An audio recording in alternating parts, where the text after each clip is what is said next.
David Woods has seen firsthand the impact of these buildings.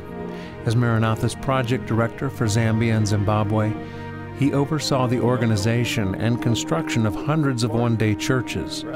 He's also witnessed how these simple buildings are changing lives. It's been a pleasure to witness for the past 9 years over the impact of over 2,600 new buildings in southern Africa. Hundreds of thousands of people are choosing Jesus for their new friend. There's a Muslim chief in a village out in the bush, and the Adventist church members came and approached him and asked him for land so they could build their new church. Now, he gave them land right adjacent to his house. And so they built the church. We built the church for him, and his wife attended the new literacy center that was being operated in the school. And on the day that we did the dedication and brought boxes of Bibles to give to the church members, this Muslim chief sat there in the front of the church, raised his hand, and said, "Could I have one of those Bibles? I'd like to learn about the Jesus in that Bible." In Zambia, when we began the church and school building work there, project in 2009, the church membership in the country was about 611,000 people. And this past April, they celebrated the 1 millionth baptism in Zambia. And when we asked Harrington Akombo, the president of the Zambia Union, what was the secret to that kind of growth? And he said, well, there's no big secret. It says just that all the members consider themselves to be evangelists. God is certainly blessing that attitude and that effort to bring everyone to a relationship with Jesus.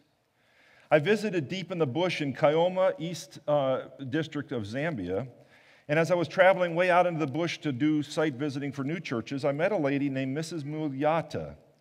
Her story is interesting. She was a leader and founder of this Kandengo church that we were visiting.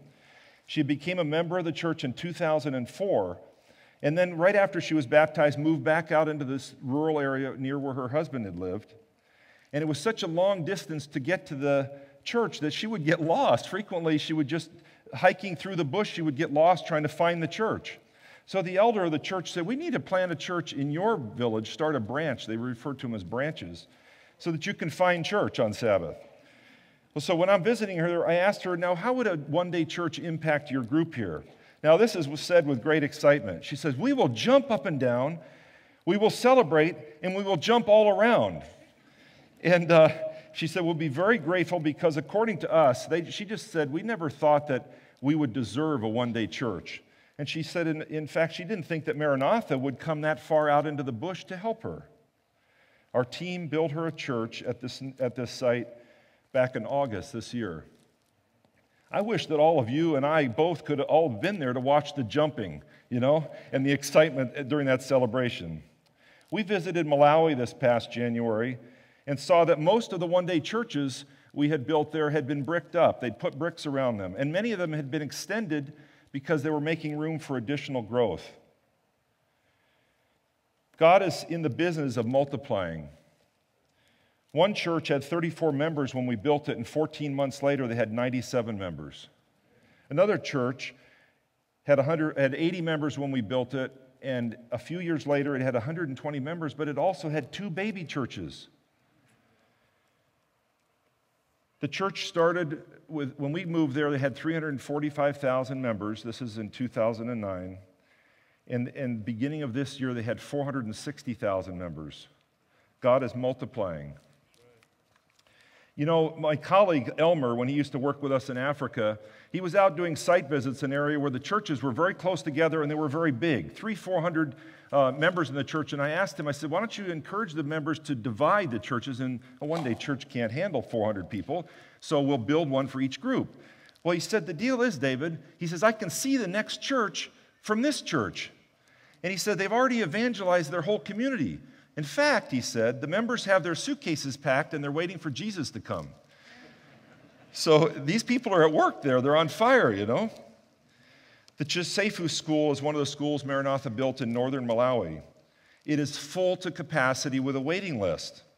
Students had a 91% pass rate on their national exams there, and the average for the country is 66%. Many of the students shared with us that they had actually transferred to this school because of the high standard, and they wanted to be able to move on to university, and they felt their chances were better in that Seventh-day Adventist school. And the headmaster shared with us that their goal was actually to have a 100% pass rate within 2 years. Moving to Namibia, in Katima Mulilo, there was a church that was operating a preschool in their church building. 110 kids in this church, and they really didn't have any place to play, and there was no place to move on to other education. So to provide opportunity for growth for this school, volunteers came in March this year and built a one-day campus there on that site. And the whole community came to celebrate. It was just a wonderful occasion. Over 2,000 people there, a big tent, lots of celebrating. And this marks a new beginning for the SDA Church in Namibia because since 1943, they've had no schools there. They closed the schools during the Second World War, and there's been no schools since. Moving back to Zimbabwe and Gowanda, we had an amazing occasion there when the community leaders hosted us as we came in with our team, our tools, and we were ready to start a new school there. Now, the mayor, we were at the city hall, the mayor invited us to come there for a celebration. He made lots of speeches, politicians, everybody talking. And as he expressed it, he said, "This is a dream come true." He offered us 3 more parcels of land if we agreed to come back and build more schools. And as he finished his speech, he said, our office doors are always open if there's anything you need. And then they topped this one off with leading us in a convoy out to the building site, and there was a fire engine at the front. I was behind with my pickup and all the tools, and the sirens were going, lights flashing, and they took us out to the job site, and we had a little groundbreaking ceremony there. The excitement of the city was palpable, and it continues. Northwood Primary School, we built an evangelism and education center to add to existing buildings that were located there. And the school had the highest test score results of any primary school in the whole country of Zimbabwe. There's a waiting list to get in there. Parents value that moral, physical, and spiritual values that the Seventh-day Adventist Church teaches, and they want their children to be a part of that. The Umkosana School, which many of the volunteers came and helped us put up a preschool, primary school, and secondary school, they're also operating an adult literacy program, which is very popular for elderly people that may not have grown up in an area where they had access to education. And the elderly grandparents are so impressed with the staff and the program at the school that they have decided to send their grandchildren to the school. I was crossing the border one day into Zambia, and I was at the customs window, and there was a guy there who owned the Panarati's restaurant. And he said, my daughter, as I was sharing what I did, he said, my daughter goes to that school. He said, but I'm not an SDA, but we value the morals and all there. And I said, so at the end of him telling me how excited he was about that school and what it was doing for his daughter, he said, again, I'm not an SDA. And I said, but you could be. There's plenty of room. All the students are taking part in the Pathfinders, and they wear their uniforms with pride. The church in Zimbabwe offers over 140 education opportunities. There's that many schools there. They're doing such an excellent job that the government is actually offering them schools to operate. There was a young boy in Bulawayo. His name was Munasha Kawadza. His parents have shared that coming home from school each day after he's had worship and prayer there, he's now leading in family prayers in his home. And he's praying for his parents and asking for prayers.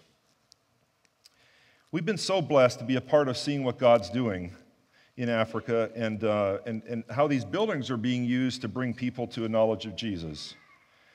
We're going to have a whole host of new neighbors in heaven. Isn't that right? That you will get to know. Even so, come Lord Jesus. We're nearing home. Maranatha.